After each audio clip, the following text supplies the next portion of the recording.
this is the weekly economic and market update for the week ending July 29th, 2022, and also look forward to August 1st of 2022. And in the first section covered the sentiment. My personal sentiment is I am still short term 70% bullish, 30% bearish, and 0% neutral. Midterm, I'm 30% bullish, 70% bearish, and 0% neutral. And long term, I'm 100% bearish. And I'll just add this in for this week. I may continue it, but if I was to look at a micro term, meaning probably the next couple of weeks, I am looking for a pullback. So really super short term, over the next couple of weeks, I'm looking for a pullback in the markets. We've had a pretty good run up here, and I think it just needs to take a breath. And then I think we're going to scoot up much higher. But that's my personal sentiment. Now, looking at the investor sentiment, it actually went down as of Wednesday of this week on the 27th of July, with it being about 28% bullish, a little over 40% bearish, and now we're starting to get a few more people in the neutral category, which I don't blame them, because we get a lot of conflicting information coming out between the Fed and the government and everything else. These are interesting times, let's say. And so let's just go through some of the economic and market indicators, which is part 2 of this. And you can tell the consumer confidence index went down earlier in the week. And you can see the trend here. We're starting our way back down. Won't be long before we get to where we were at the beginning of the pandemic, and I suspect by 2023 we're going to be looking back here at 2008, 2009, early 2009 type of consumer confidence, as things really deteriorate, and probably even below. This is going to be historic, I believe, what's going to happen next year. I've been calling this for a while. I don't want it to happen. Unfortunately, with $30 trillion in government debt, I can only see disaster at this point. Taking a look also, as I do, at the 10-year Treasury, it's still making its way down. We're at about 2.66% at the moment on the 10-year Treasury. It is a good indicator of kind of what's going on, as the Treasury did a lot of the tightening. The Treasury Notes did a lot of the tightening as it went up to almost 3.5% very quickly, by the way. And, if we could see over the last 3 months, it peaked out at almost 3.5%. Now we're at 2.64. My expectation is still that this will make its way down to 2% by probably the end of the year. And, if we look how just year to date, I mean, that's a lot of movement in a 10-year Treasury that usually doesn't move this much. So housing, this is affecting things like housing starts. We're starting to see,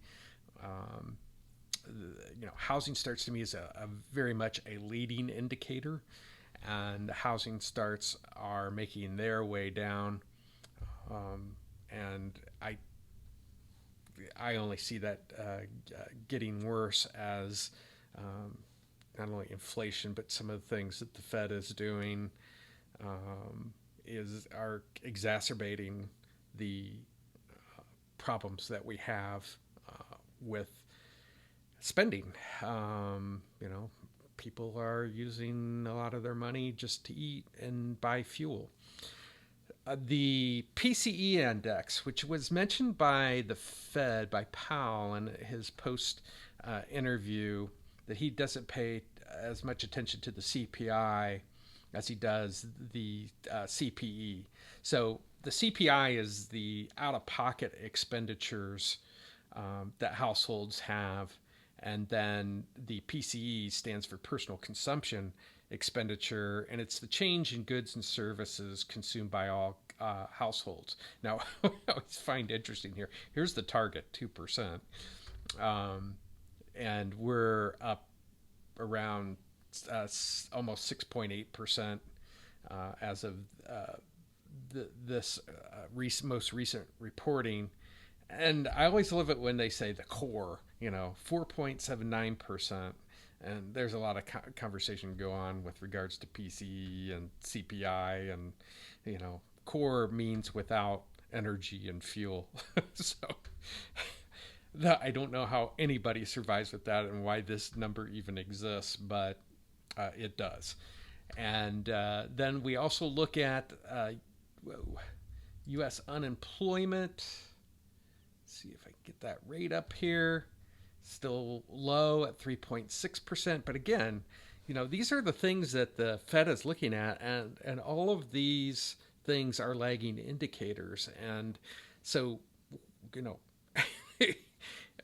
transitioning to my summary of kind of what's going on is, are we in a recession? That was the conversation this week. And of course, just like gender, we can change the definition, apparently, because we can.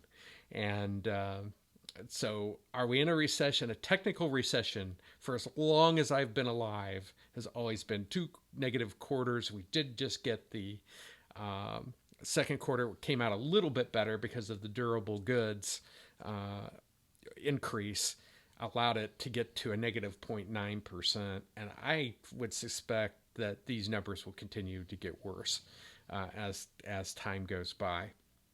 One of the things that made the durable goods orders look better was the fact that people are paying more for these things, and with inflation, so it kind of inflated the number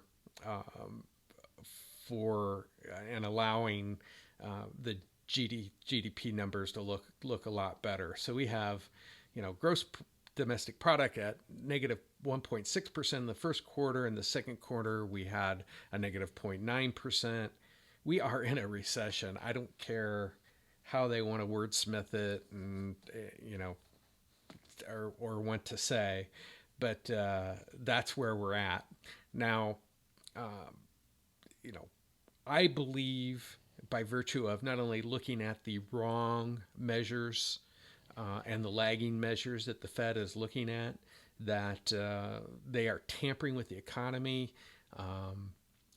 I will put a link at the end of this video explaining exactly what I mean by tampering. It comes from my consulting and using data, and I help organizations use leading measures as opposed to lagging measures, if you will, or what we would call more in the business world as results measures. Things like the financials and profit and revenue are the result of what you do, not the leading indicators that feed that. And most large organizations use results type of measure, or lagging types of measures, just like the Fed. And so I explain all that in the video. And again, I'll put the link here at the end. I think the big conversation, and from a summary standpoint, and things that you should be looking for, is there's a lot of conversation. Is the Fed going to pivot, and what does the pivot look like?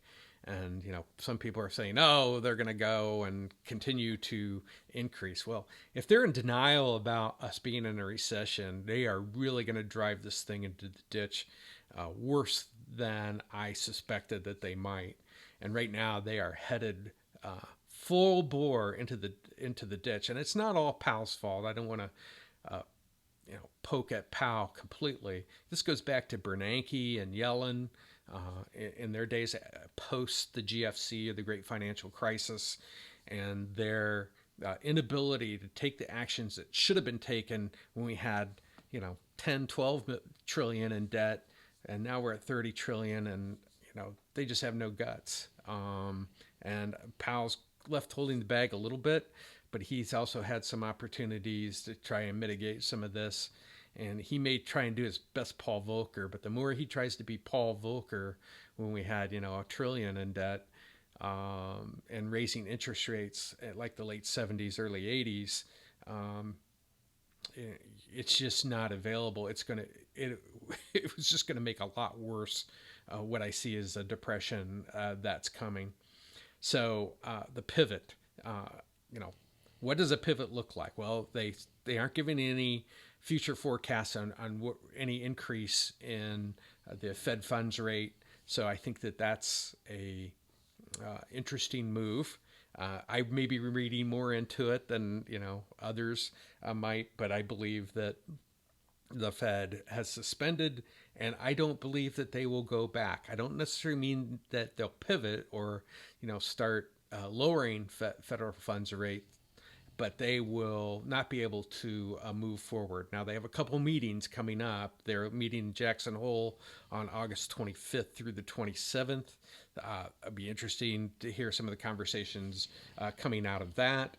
And then they meet again on September 21st for the FOMC, where they'll make a decision about rates. And I doubt that they touch them at that point, just because we're so close to the election.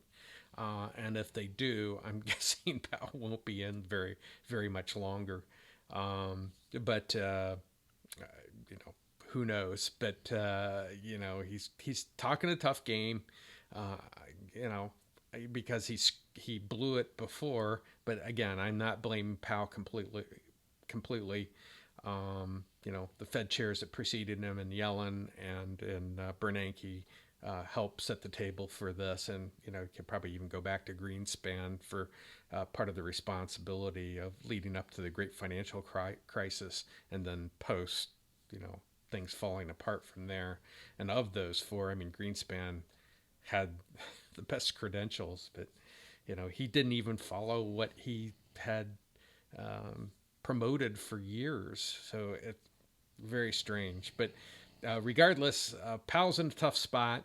I doubt that we see any more rate hikes from here, and even that alone, I think, will be a boost to the markets moving forward. And I look forward to seeing what happens here over the next couple of months. Without an official FOMC meeting, I doubt if they do something, in the interim before the September 21st FOMC meeting, where they'll typically raise rates. I just don't see anything happening.